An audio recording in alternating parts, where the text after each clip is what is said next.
this summer. Kevin Durant, who made a trade request a week and a half ago. We're still waiting to see how it plays out. Could it wind up being back with the world champion Warriors? Their owner, Joe Lacob, was on the Athletics podcast and was asked whether or not that would be a possibility. Here's what he said.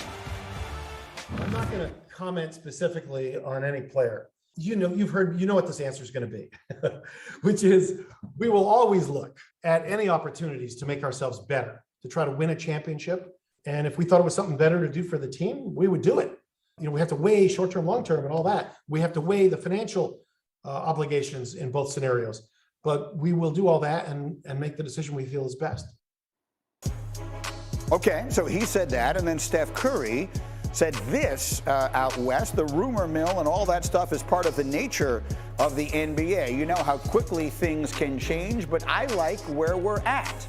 And so, as I bring Windy and Nick Friedel into the conversation this morning, Windy, the one thing we didn't hear from anybody is any shutting of the door or anything like that, which leaves it open, which is just delightful for all of us, on the possibility that the impossible does ultimately happen and Kevin Durant winds up back in Golden State.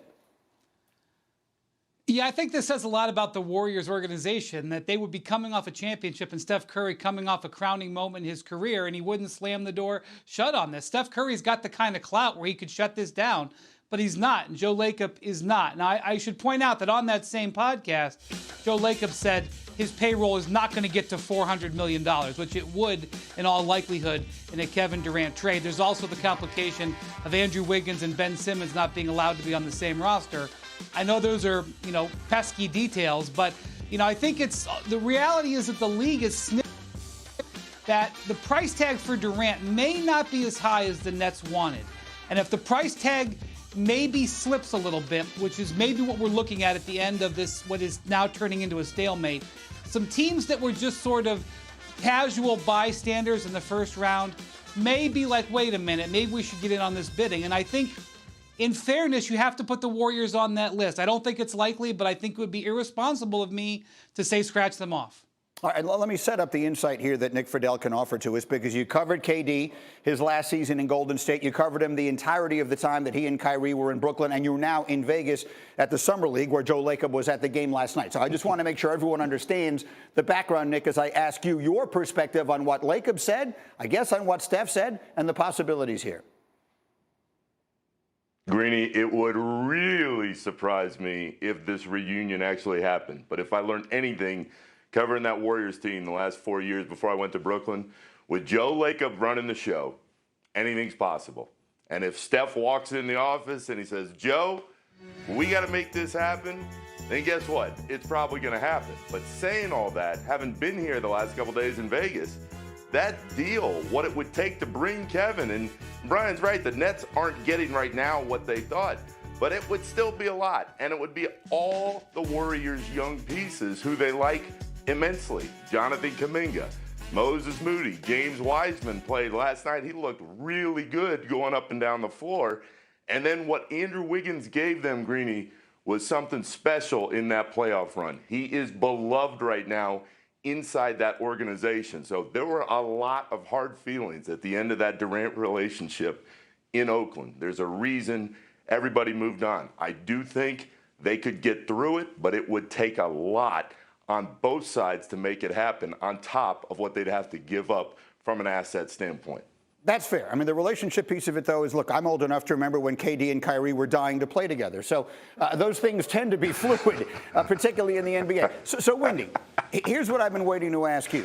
And then, as I've been following this to some degree from afar on my travels, if the Nets aren't getting everything that they could ever possibly imagine from him, what exactly would keep them from saying, let's bring this championship team back together? Why wouldn't they just say, KD, you're under contract for 4 years. Kyrie, you opted in. Let's give this a shot with Ben Simmons, put a piece or two around it, and try and win a title while we're all here. Isn't that what? I shouldn't phrase it that way. It feels to me like that should be the likeliest scenario here. Tell me why it isn't.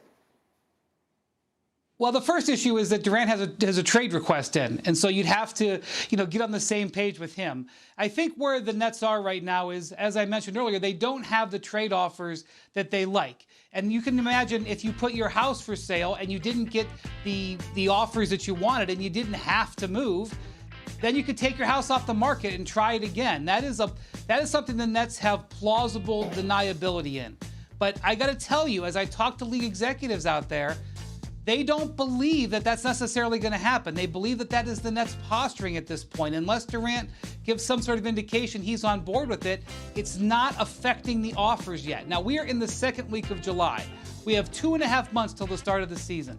There is no reason for anybody to get drastic with their moves right now, but the Nets making this maneuver and sort of letting it be known in the market, Greeny, that they might have Durant just come back, I think is a reaction to the offers they're getting. And then you have the Kyrie aspect of this, where I just cannot see the Nets bringing Kyrie Irving back. And if Kyrie Irving is not back, I can't see Kevin Durant rescinding his trade request. So it's there on the table. I can't deny it. I don't think the league believes it's a likely scenario either. Fidel, fill in some of the blanks here on that, because the Kyrie of it all is fascinating, and we're going to get a little more into the Lakers' side of this a little bit later in this hour. But how about that piece of it? The idea that if Kyrie can't come back, then there's nothing really for KD. There's no reason for him to remain there. Greeny, it depends on who you talk to, because I've talked to people even the last couple days, and they say that relationship with KD and Kyrie is still close, but it's not as close as it appeared to be sometimes throughout the season. Because remember, Kevin stood up for Kyrie publicly at every turn. But in the last few weeks, that relationship for now appears to be fraying just a little bit at times, at least behind the scenes. But until Kevin says something on either direction, nobody knows for certain. But it has been really interesting being out here and being at these games, because Sean Marks, Brooklyn's GM, he can't walk 5 feet without being asked the same question everybody wants to know, which is what's going on with KD. So I think there is something that people aren't talking about enough as far as Brooklyn's position is concerned. Time is on their side. And when you sit and talk to everybody in the organization and league executives all around Vegas here, they're saying they're going to let it play out.